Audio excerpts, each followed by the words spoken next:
Alarm në New York për rokaqiellin 96 katësh në Park Avenue, po rrezikohet nga shembja. Alarmi është ngritur në Manhattan për rokaqiellin 432 Park Avenue, një ndërtesë 96 katëshe dhe 426 metra e lartë, e përfunduar në vitin 2016, e konsideruar si pararendse e rokaqejve të hollë të horizontit modern të New Yorkut. Ndërtesa tani përballet me shqetësime serioze për sigurinë e saj strukturore.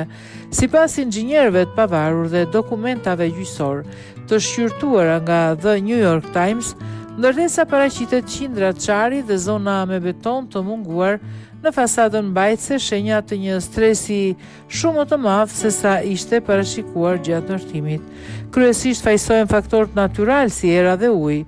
Profesor Jose Torrero, ekspert i inxhinierisë strukturore në Universitetin College London, thekson se një ndërtesë 10 vjeçare nuk duhet të tregojë këtë nivel përkeqësimi.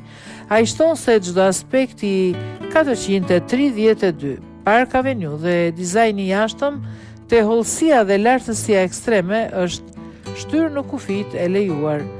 Me 125 apartamente luksoze të listuara me çmime që shkojnë në $10 milion, 432 park ka pësuar, ka pasur si banor emrat njohur si Jennifer Lopez, asi i bejsbollit Alex Rodriguez dhe manjati saudit i shitjeve me pakic Fayaz Al-Hokair. Sipas The Times, pas një rindërtimi të thellë dhe të jashtëzakonshëm të kushtueshëm që mund të arrijë $100 milion, ndërtesa në të ashtu quajturën rresht i miliarderëve mund të bëhet e papërballueshme, madje me kalimin e kohës mund të paraqesë rrezik për kalimtarët nga rënja e mundshme e mbeturinave. Megjithatë, ndërtuesit pretendojnë se ndërtesa është e sigurt.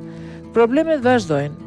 Raportohet për dallime të përsëritura, ascensor që bllokojnë lëkundje të mëdha dhe nga era, madje me kalimin e kohës mund të paraqesë rrezik për kalimtarët nga rënja e mundshme e mbeturinave.